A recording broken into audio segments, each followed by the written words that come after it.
కొన్ని పార్టీలకు రాజకీయమే లక్ష్యం, కానీ కమ్యూనిస్ట్ పార్టీ ఆఫ్ ఇండియా మార్క్సిస్ట్కి ప్రజల జీవితమే లక్ష్యం. సిపిఎం అంటే ఒక ఐడియాలజీ, ఒక పోరాటం, ఒక నమ్మకం. పేదవాడి కన్నీరు తుడవడం, కార్మికుడి చెమటకి విలువ తీసుకురావడం, రైతు బతుకులో న్యాయం నిలబెట్టడం. ఇది ఓ పార్టీ కాదు, ఇది ఒక బాధ్యత. 24వ రాష్ట్ర మహాసభ ఏప్రిల్ 17, 2026 మన నంద్యాలలో జరుగుతున్నది. దీన్ని మనం అందరం జయప్రదం చేద్దాం. 2023లో విజయవాడలో జరిగిన రాష్ట్ర మహాసభ అప్పుడు కూడా నేను అక్కడే ఉన్నాను. ఆ జోష్, ఆ నినాదాలు ఇంకా మర్చిపోలేను. ఇప్పుడు నంద్యాలలో మరోసారి అదే జోష్, అదే నినాదాలు. ఇది కేవలం ఒక సభ కాదు, ఇది ప్రజల హక్కుల కోసం పోరాడే శక్తి.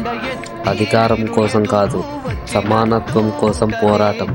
ఎక్కడ అన్యాయం జరుగుతుందో అక్కడ సిపిఎం స్వరం వినిపిస్తుంది. నిన్న విజయవాడ, ఈరోజు నంద్యాల. ఈ ప్రయాణం నా ఒక్కడిదే కాదు, ప్రజల కోసం పోరాడే ప్రతి మనిషిది.